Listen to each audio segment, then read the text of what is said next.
Yo, what's up mga bossing? Caps Rock here at isa na namang cup ang ating lilinisin mga boss.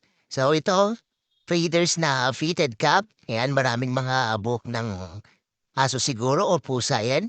Basta sa fur baby yan. And then yan, hugasan na po natin mga bossing gamit ang malinis na tubig mga boss.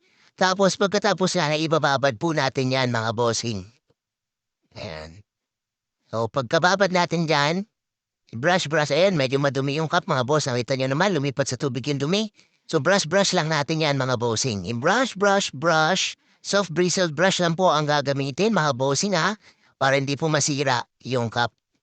Tapos, ano siya, babalawan sa running water mga bossing. Yan, so okay na mga boss, ito na. Ang cup ay tuyo na.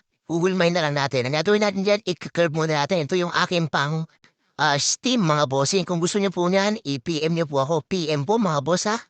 PM kasi isi-send ko sa inyo yung link. Ayan, so pinapainitan lang natin yung brim. Sa tatanong po pala ng ating location, dito lang po tayo sa Quezon City mga bossing. Bago Bantay, Quezon City. Malapit po sa SM North EDSA mga bossing. Ayan, so ayan na mga boss. Ayan yung ating pang curve. Kita niyo mga bossing ha. Perfect ang curve niyan mga bossing. Ayan, so ayan na oh. Tingnan niyo mga boss. Tapos ito ang ating hulmahan mga bossing.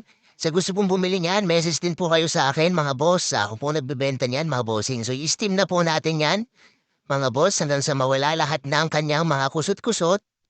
Steam lang mga bossing. Tapos pag okay na mga boss, spray natin yan at ipapatuyo. Pagka na-spray natin yan, ipapatuyo natin mga boss. Sa mga hindi pa po pala, naka-like and follow po sa ating page mga boss. Please like and follow po mga bossing para updated po kayo sa ating mga ganap dito sa page mga boss. So ito na po yung ating result. Yan, solid.